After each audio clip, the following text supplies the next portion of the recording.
Tata, ঠাকুর প্রণাম করলি?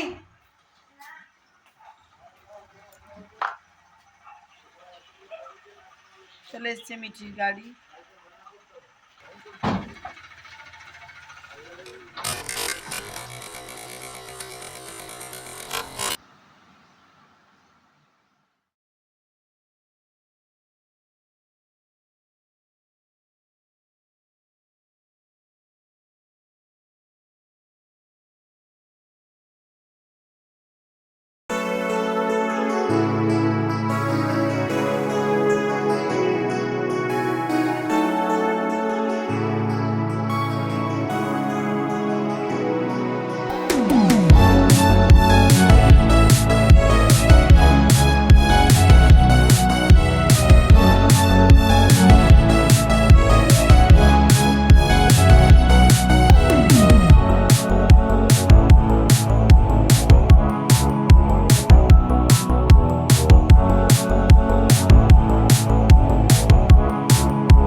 ঘড়িতে 10টা 35। তো চলুন, কালকে দুবার ভিজে গেছি, তো আজকে আর মাথায় স্নান করিনি। তো চলুন এবার পুজোটা করি গা। আর আজকের ব্লগটা যখন থেকে শুরু করছি, তো আশা করবো আপনারা সকলে বেশ ভালো আছেন, সুস্থ আছেন। যেখানে আছেন বেশ ভালোই বৃষ্টি হচ্ছে, মেঘ এখন একদম কালো হয়ে ধরে আছে। তো চলুন নেক্সট আমি ঝটপট পুজোটা করে ফেলি, ফের আবার এসে রান্নায় বসবো। ঘড়ি কাটা 11:30, পুজো কমপ্লিট। আমি এখন রান্নাটা করব। চিকেনটা নিয়ে আসে রাখা ছিল, বাট চিকেনটা একটু প্রিপারেশন করবো। আমি জাস্ট হলুদ মাখিয়ে রেখে দিয়েছিলাম ফ্রিজে। তো যাই হোক, চলো ডাল করবো কিংবা ডালের বড়া। আর একটা মিক্স ভেজ আছে, আমি ছিলাম না তখন মা করেছিল সেদিনকে। আর মিক্স ভেজটা আছে, আমি চিকেনটা করবো। আর যদি মা মাছ খায় তাহলে মাছ আছে, আমার মাকে মাছ করে দেবো। চলো অবশ্যই ব্লগের সঙ্গে দেখবো আর দেখতে পাবো আজকের ব্লগটা। আশা করবো আজকের ব্লগটা অন্যদিনের ব্লগের মতো তোমাদেরকে বেশ ভালো লাগবে। আর এই যে বাকি বাইরে বসে আছি দেখতে পাচ্ছ ন্যান্সি, আজকেও মিঠি আসবে 3টে। ওয়েদার একদম খারাপ, ঝিঝি করে বৃষ্টি কন্টিনিউয়াসলি পড়েই চলেছে। তো তোমরা কোথা থেকে ভিডিওটা আমাকে দেখছো অবশ্যই জানিও, আর ওখানে কিরকম ওয়েদার রয়েছে সেটাও জানিও কিন্তু। একেবারে রেডি হয়ে গেছে। আর এখন আমি ভুল করে একটু মুসুরির ডাল বসিয়ে দিয়েছিলাম, তো মুসুরির ডালটা যেহেতু ভিজে গেছে তার জন্য ওটা তো রাখা যাবে না, নষ্ট হয়ে যাবে। আর দেখো আমি এখন মুসুরি ডালটার বড়া করছি, কারণ সবার আগে আমার শাশুড়ি মা খেতে চলে আসবে, তাহলে বড়া পাবে না। আর এখানে আমি কুকারে চিকেনটা করেছি, তো চিকেনটা এখনো স্টিমটা খুলেনি। তো দেখো এই হলো মুসুরি ডালের ব্যাটারটা। এখন তো মায়ের জন্য ভেজে রাখলাম, বাকি আবার পরে ভাজবো। আর ভাজার মধ্যে করেছি ঢেঁড়স আলু ভাজা। আর এখানে মায়ের জন্য মাছের ঝোল পটল আলু দিয়ে। আর এখানে আছে মুসুরির ডাল, যেহেতু চিকেনটা ঝোল করেছি আর লাইট করেছি তার জন্য এখানে একটু ডাল করেছি অল্প করে। আর এটা হলো একটা মিক্স ভেজ তরকারি, যেটা মা খাবে। আর চিকেনটা নামলেই এই বাটির মধ্যে রেখে দেবো। তো চলো এই হলো দুপুরের লাঞ্চ তোমাদের সঙ্গে। তোমরা কারা কারা এরকম মুসুরি ডালের বড়া ভালোবাসো অবশ্যই আমাকে কিন্তু জানিও। এই দেখো আমার বড় বড় মুসুরি ডালের বড়া রেডি হয়ে গেছে। আর এটা গ্যাস খুলে তোমাদেরকে দেখাবো আজকে চিকেনের ঝোলটা লাইট করে কেমন হয়েছে। ঠিক আছে, বড়াগুলো নামিয়ে নিচ্ছি, কেমন লাগছে অবশ্যই। তো চিকেন রেডি হয়ে গেছে, চলো দেখাই। আজকে চিকেনটাও কিন্তু একদম লাইট করে করেছি, পাতলা করে ঝোল, দেখেই বুঝতে পারছো। তো চলো এটা আমি বাটিতে সার্ভ করে দিই। আর আমি ঘি দিইনি, বাটার দিয়েছি আর গরম মশলা দিয়ে দিয়েছি। তো আমার চিকেনটাও রেডি হয়ে গেল, তোমাদের সঙ্গে শেয়ার করলাম। আবার থেকে ব্লগটা দেখালাম। আর আমি এখন উপর থেকে হালকা একটু কসুরি মেথি দিয়ে ঢাকা দিয়ে দেবো।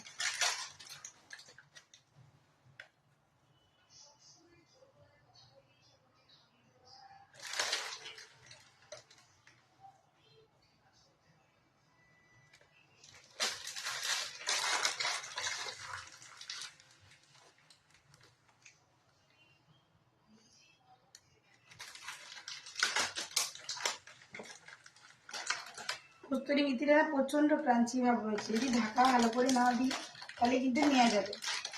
এই যা বৃষ্টি মানে ওয়েদার হয়ে গেছে।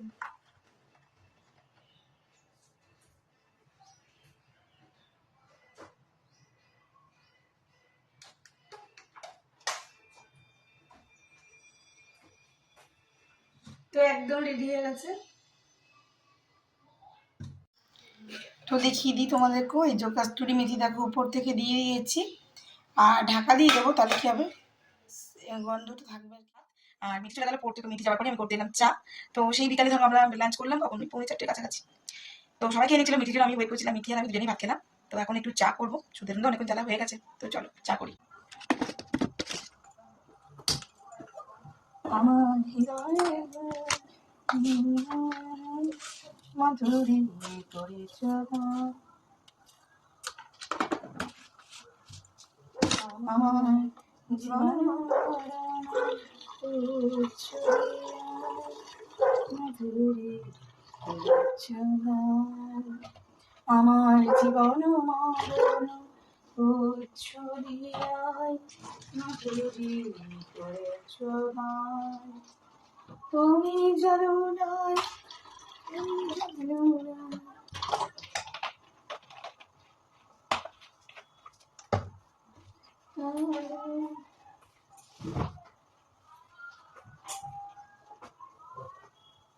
তো আমার চা রেডি। তো চলো একটু গরম গরম ঠান্ডা ঠান্ডায় চা খাওয়া যাক। ঠান্ডা তো নয়, ওই ভ্যাপসা একটা গরম, বৃষ্টিটা হচ্ছে বাজার থেকে। আজকে বাজারেও ফ্রেশ আম পেলাম, 3 কেজি মতন নিয়ে নিয়েছি আম। এই পাস্তা মশলাটা শেষ হয়ে গেছিলো, সেটা নিয়ে নিয়েছি। যেহেতু হোলসেল মার্কেট থেকে নিই, তার জন্য আপনাকে আর কি এরকম চেন ধরেই নিতে হবে আর কি। তারপরে এই একটা ডাটা কেবেল নেওয়া হয়েছে, আর নেওয়া হয়েছে মিঠির জন্য একটা স্ট্যান্ড। এই যে মিঠি রেখে পরে অসুবিধা হয়, এই জন্য সবভাবেই রাখতে পারবি, আরেও রাখতে হবে। তো মিঠি এখন পড়তে দিয়ে গেছিলাম, আর মা একটু ভেজেছে মাছ আর ওবেলাকার সমস্ত তরকারিগুলো আছে। তো যাই হোক, আজকের মতো ব্লগটা এখানে শেষ করছি। ব্লগে কিছু ভালো লাগলে অবশ্যই একটু লাইক কমেন্ট শেয়ার করে দেবেন, আর যদি নতুন বন্ধু থাকেন সো প্লিজ সাবস্ক্রাইব করে রাখবেন।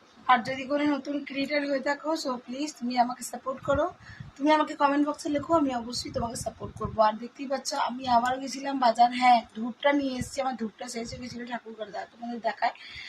আর এই যে আবারও আমি ভিজে সম্পট, এই দেখো এই ধূপটা যেটা আমি ব্যবহার করি, আমি এই কাঠির ধূপটা ইউজ করি না ঠাকুরের জন্য, এটা নিয়ে এসেছি মগরা, ঠিক আছে। তো এটা লাগিয়ে দেখলাম কেমন লাগছে তার জন্য। আর এখানে আমার রুমে একটু ছোট করে ঠাকুরের একটু জায়গা করে রাখা আছে, রাধা গোবিন্দ আছে, বাজারের বলি আছে, লোকনাথ বাবা আছে আর কি, আর ওখানে লক্ষ্মী আছে। একটা ছাতা নিয়ে যাবি, এই জন্যই তোকে আমি বলি ব্যাগে একটা ছাতা রাখবি সবসময়। তো আমার ঠাকুরের পুজোর ধূপ, তারপরে তিলের তেল, এগুলো শেষ হয়ে গেছিল, তার জন্য মানে শেষ হয়ে গেছিলো বলতে বেশি নেই আর কি, তার জন্য আজকে আনতে গেছিলাম। তো বৃষ্টিতে ভিজে ভিজে গেলাম, যখন আমরা গেলাম তখন এতটা বৃষ্টি ছিল না, তো যেটুকু আনলাম আর বাজার গেছিলাম আপনার সঙ্গে শেয়ার করলাম। কিন্তু বাইরে মোবাইলটা আমি এই জন্যই বার করে নিয়ে, বৃষ্টি পড়ছিল বলে, বৃষ্টিতে মোবাইলটা ভিজে যাবে তাহলে আবার মুশকিল, তার জন্য। যাই হোক, সকলে ভালো থাকবেন, সুস্থ থাকবেন, আবার কি নতুন ভিডিওতে নতুন ব্লগে আপনাদের সঙ্গে আমার খুব তাদের দেখা হচ্ছে। ততক্ষণের জন্য বিদায়, টাটা, গুড নাইট। আর এখন সময় ওই 10টা 20।